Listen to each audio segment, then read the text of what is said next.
Mga kumarkong kirit-kirit, kasama natin ang XFN 104.7 na media po para po pinuntahan namin yung mga kids kanina na ulila dito po sa Barangay Apok-Apok, City of Peace. Kaya maraming salamat po sa agarang pag-aksyon.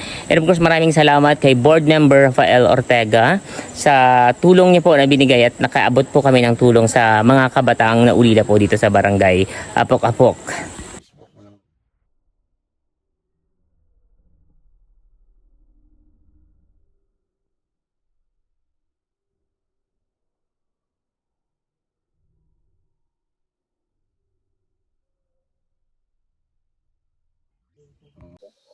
Wasak mga kabady kong kirit-kirit, kasalukuyan pong nandito tayo ulit sa tahanan nila Lionel, ang ating binilag po kahapon lamang. Kasama po natin ang 104 XFM Palawan po, kung hindi po ako nagkakamali. Sila po ang media kasama natin ngayon. Nandun po sila sa loob at kinakausap po yung mga bata na naulila para po mabigyan po ng tulong mga kumari kong kirit-kirit. At ang tabayanan niyo po ang mga iba po pong mangyayari sa mga bata na ito mga kumari ko, dahil nagsisimula na po yung mga mabubuting tao ginagawa ng Diyos na instrumento para tulungan po yung magkapatid na ulila mga kumari kong kirit-kirit. Okay naman po, si Kirit-Kirit Talks po ito ng Bayan ng Aborlan. Ayan, pwede bang malaman yung totoong pangalan mo para ma-proud naman tayo? Yes po, ako po si Edmar Paulino ng Barangay Gugugnan po. Yun, sa Gugugnan ka pala. Oh. Yes po. So, paano mo ito nakita itong magkakapatid na ito? Actually po kami po ay organisasyon ng Boses at Kulay ng Aborlan, LGBT po. Bali po ang advokasyahan po ng organisasyon ay tumulong po sa mga nangangailangan po dito po sa Bayan ng Aborlan. Kasama ko po ang aking Vice President na si Kagawad Jomari Juanites. Isa po siya talaga sa nag-push na puntahan po namin yung mga bata na ito na tulungan. Pero paano nyo sa Apok-Apok? Dahil po ako ay small content creator din po sa Bayan ng Aborlan, mayroon pong concerned citizen po na nag-chat na pwede pong bisitahin. Then sa tulong po ng kagawad ng Barangay Apok-Apok na si Kagawad Jomari Juanites at membro po ng LGBT Aborlan, ay siya po ay nakipag-coordinate po kaagad sa akin para po mapuntahan namin yung bata na ulila po dito sa Barangay Apok-Apok, City of Peace. Yun. Alam mo, grabe yung pasasalamat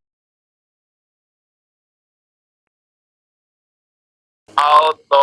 Hindi natin ito matutulungan talaga. Yes So, po. kaya very thankful kami sa iyo sa ginawa mong pagtulong dito sa mga batang to. Opo. At gusto ko rin po sanang pasalamatan yung board member po ng Bayan ng Aborlan dahil siya po ang isa sa tumulong pinansyal sa amin para po makarating kami dito sa Apok-Apok. Siya po ang nagbigay sa akin ng pinansyal para po mabigyan ko po ng tulong yung mga bata. And of course, nadagdagan na lang po noon nung kunti pong sumahod ang channel ng Kirit-Kirit Talks ninyo. Okay. Yung kailangan natin ngayon, yung ding-ding. Oh, Yes ding-ding po. naman. Kailangan natin ng ding-ding crate, no? Opo. So tuloy-tuloy lang itong pagtulong natin. So magtutulungan tayo, Opo. XFM, tapos kayo, tapos munisipyo para maano natin ito, talagang mabigyan ng tulong. Opo. So salamat talaga ha, salamat sa pagtulong mo ha, at saka sa grupo ninyo ha. Yes po, maraming salamat din po sa agarang aksyon ng inyong estasyon para po matugunan yung pangangailangan po ng mga ulilang bata po dito po sa Barangay Apok-Apok, City of Peace. Sige po, salamat po, ingat po kayo. Salamat po. Tawag sa'yo. Actually po, yung Kirit-Kirit Talk ay nanggaling pa po ito sa Cavite ng mga katrabaho ko po, ay mga kuyunin po kasi sila. Pag nagjo-joke po kami, sinasabihan nila akong Diabolong Kirit-Kirit. Kaya ba ko yun nun? Opo, kaya po naging Kirit-Kirit siya. Dinagdagan ko na lang po ng talks. Sige, di ba ikaw Opo. yung kirit-kirit na mabait at tumutulong. Hindi ka tulad yung kirit-kirit dito sa puerto, magnanakaw. Ay, thank you po.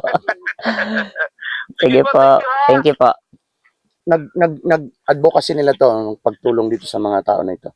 Kirit-kirit siya kung tawagin, pero iba siya yung nandiyan sa puerto, ha? Ako si Kagawad Mike. Ibang kirit-kirit sa Aborlan. Ay, yes Sa po. puerto. Opo. Magandang umaga po, Kagawad.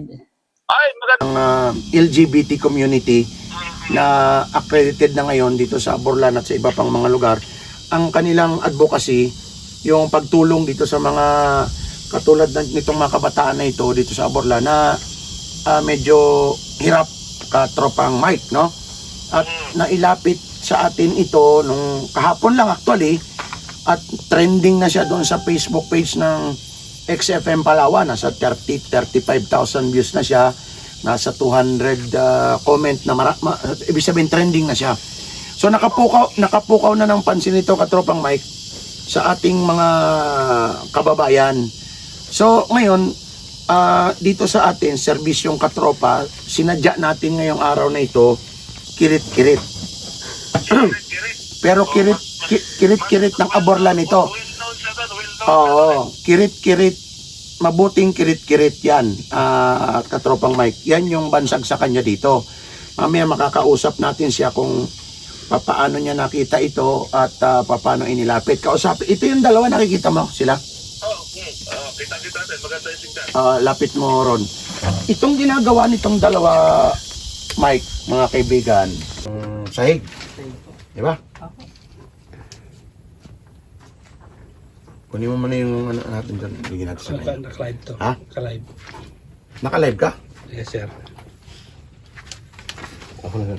Paano maraming kayo ng tulong para pandingding dito? Ano po, pang-ayos. Pa? Ayos po.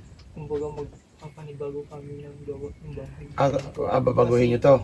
Ito, matagal pa po. Matagal na po ito sumututa. Sorry sir, yun po yung poste na sinasabi nila sa akin kahapon na natayo nilang magkapatid. Dalawa lang kayo naglagay nun. Po, Okay. pa lang po.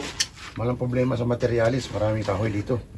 Di ba? Opo. Yung pang poste, meron yan. Pang studding, sabihin yung ano, meron yan. Yung dingding na lang, ero.